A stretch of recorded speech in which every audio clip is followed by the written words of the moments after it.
अभ्यास और वैराग्य। चित्त को यदि नदी से उपमा दी जाए तो वह दोनों ओर बहने वाला है, कल्याण की ओर एवं पाप की ओर। विवेकी मनुष्य पापों से चित्त को हटाकर उसे आत्म कल्याणार्थ श्रेय की ओर प्रवृत्त करता है। श्रेय और प्रेम दोनों परस्पर विपरीत हैं। चित्त को प्रेय अर्थात प्रिय लगने वाले विषयों से विरक्त करके श्रेय के साधनों में लगाना चाहिए। साधनों से चित्त को लगाकर उसमें यत्न करना अभ्यास कहलाता है और प्रेय से चित्त को हटाने को वैराग्य कहते हैं। अभ्यास को दृढ़ करने के लिए दीर्घकालीन तक निरंतर श्रद्धापूर्वक नियम से साधन करना आवश्यक है। प्रमाद, आलस्य, अनियमितता, लापरवाही आदि अभ्यास के महान शत्रु हैं। वैराग्य का अर्थ विषय भोगों का त्याग नहीं है। यदि भोगों को छोड़कर मन में उनके लिए तृष्णा बनी रहे तो यह मिथ्याचार मात्र है। देखे अनुभूत और सुने अनअनुभूत दोनों प्रकार के भोगों से तृष्णा रहित होना ही वैराग्य का वास्तविक रूप है। वैराग्य की 5 भूमिकाएं होती हैं, जिनके नाम हैं यतमान, व्यतिरेक, एकेंद्रिय, वशीकार और परम वैराग्य। भोगों में आसक्ति चित्त का धर्म है। इसी कारण इंद्रियां विषय की ओर प्रवृत्त होती हैं। मनुष्य जब दुर्व्यसनों में फंस जाता है तब चित्त में उनकी प्रतिक्रिया रूप गलानी आने पर उन्हें छोड़ना चाहता है, परंतु बार बार यत्न करने पर भी विवश हो उनका सेवन करता है। यह वैराग्य की प्रथम यतमान अवस्था कही जाती है।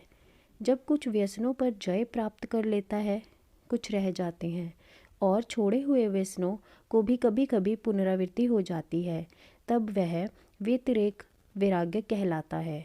सब व्यसनों को छोड़ देने पर चित्त के संस्कार उनकी ओर प्रवृत्ति कराते हैं। इंद्रियों से त्याग होते हुए भी चित्त पर से उनके बीज नष्ट नहीं होते और भय रहता है कहीं वह फिर उनकी आसक्ति में पूर्ववत न फंस जाए। यह एकेंद्रीय वैराग्य की भूमिका है।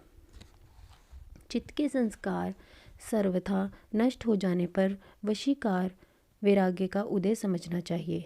यह अंतिम वैराग्य ही वास्तविक वैराग्य है। इसमें चित्त की भोग तृष्णा शांत हो जाती है। परम वैराग्य जीवन मुक्ति की ही अवस्था है, जिसमें सत्व, रज, तम तीनों गुणों के दौर भी चित्त को विचलित नहीं करते। योगी त्रिगुण अतीत हो जाता है। यह अवस्था आत्मज्ञान के उदय होने पर आती है। वैराग्य सहित अभ्यास के पूर्व सर्वप्रथम स्थान श्रद्धा का है। श्रद्धा माता के सदृश साधक की रक्षा करती है। श्रद्धा युक्त साधक का उत्साह यानी वीर्य दिनों दिन बढ़ता है और ज्ञान पिपासा तीव्र होती है। उत्साह की वृद्धि के साथ स्मृति का विकास होता है, अर्थात चित्त पर निरोध के संस्कार दृढ़ होने लगते हैं।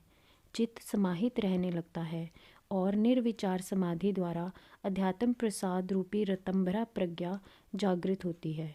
इस क्रम से अर्थात श्रद्धा, वीर्य, स्मृति, समाधि, प्रज्ञापूर्वक सब साधकों की प्रगति उत्तरोत्तर अग्रसर होते होते असंप्रज्ञात समाधि की प्राप्ति होती है। अभ्यास और वैराग्य का संवेग जितना तीव्र होगा उतना ही शीघ्र उसे समाधि लाभ होगा। तीव्र संवेग में मृदु तीव्र, मध्यम तीव्र, अधिमात्र तीव्र 3 श्रेणियों होने से क्रमशः शीघ्र, शीघ्रतर, शीघ्रतम समाधि प्राप्त की जा सकती है। अभ्यास के अंतर्गत आगे कहे जाने वाले अष्टांग योग सहित सब साधन ग्रहण करने चाहिए। ईश्वर प्राणिधान। सर्वप्रथम ईश्वर प्राणिधान अर्थात ईश्वर का आश्रय पकड़ना आवश्यक है। श्रेय तथा कल्याण एकमात्र उपाय चित्त को विषयों से हटाकर ईश्वर में लगाना है। ईश्वर भक्ति के अनेक रूप हो सकते हैं, जैसे प्रेम रूपा भक्ति, ध्यान रूपा भक्ति, शरणागति। सब कर्मों को ईश्वर को अर्पण करना अर्थात सब कर्म फल ईश्वर को समर्पण, नाम स्मरण, जप इत्यादि। योग का सिद्धांत है कि मन जिस प्रकार चिंतन करता है वह तद्रूप ही हो जाता है। ईश्वर का जो क्लेश, कर्म, उनके फल, विपाक और संस्कार राशियों से नित्य असंग है, ध्यान किए जाने पर चित्त वैसा ही असंग होकर समाधिस्थ हो जाएगा। ईश्वर सर्वज्ञ है, इसलिए समाधि द्वारा पूर्ण ज्ञान की प्राप्ति होती है, चाहे वह ज्ञान भौतिक ही क्यों न हो। योग दर्शन ईश्वर को गुरु के रूप में देखने का उपदेश करता है। वह अनादिकाल से पूर्व गुरुओं का भी गुरु है। वह सबके हृदय में परोक्ष रूप से निवास करता है। योगी को चाहिए कि वह उसे अपरोक्ष करे। ईश्वर के नाम स्मरण का बड़ा महात्म है, जब सबसे सरल, ऊंचा, श्रेष्ठ साधन है, परंतु इसके साथ ध्यान भी चाहिए। जैसा ध्यान किया जाएगा वैसा ही मन बन जाएगा और तद अनुसार ही सिद्धि होगी। यदि ईश्वर को गुरु मानकर ध्यान और जप किया जाएगा तो वह साधक को गुरु के रूप में ही प्रकट होगा। जप का मंत्र अथवा नाम जिस गुरु से प्राप्त किया जाता है वह उस गुरु के सामर्थ्य से युक्त होता है। ईश्वर के अनेक नाम हैं, परंतु योग दर्शन को जप करने के लिए प्रणव ही अभीष्ट है। उसके जप द्वारा प्रत्यग आत्मा के दर्शन और सब अंतरायों यानी विघ्नों की शांति होती है। चित्त की प्रसन्नता। योग के लिए चित्त की प्रसन्नता बड़ी आवश्यक है। अप्रसन्नता के दो कारण होते हैं, बाहरी जनसंपर्क और अंतराओं के विक्षेप के कारण खिन्नता। जनसंपर्क में 4 श्रेणी के स्त्री पुरुष मिलते हैं, सुखी, दुखी, पुण्य आत्मा और पापी। सुखी को देखकर उसके साथ मित्रता का भाव और दुखी को देखकर करुणा या दया का भाव लाना चाहिए। पुण्य आत्मा को देखकर प्रसन्न होना और पापी की उपेक्षा करनी चाहिए। ऐसा व्यवहार प्रसन्नता देने वाला होता है। अंतराओं के कारण जब चित्त खिन्न हो तब एक तत्व का ध्यान करना चाहिए, अर्थात किसी एक ही ध्येय विषय का जो भी साधक को अभीष्ट हो। ध्यान करने से चित्त एकाग्र होकर समाहित हो जाता है। प्रसन्न रहने से चित्त शीघ्र स्थिर हो जाता है।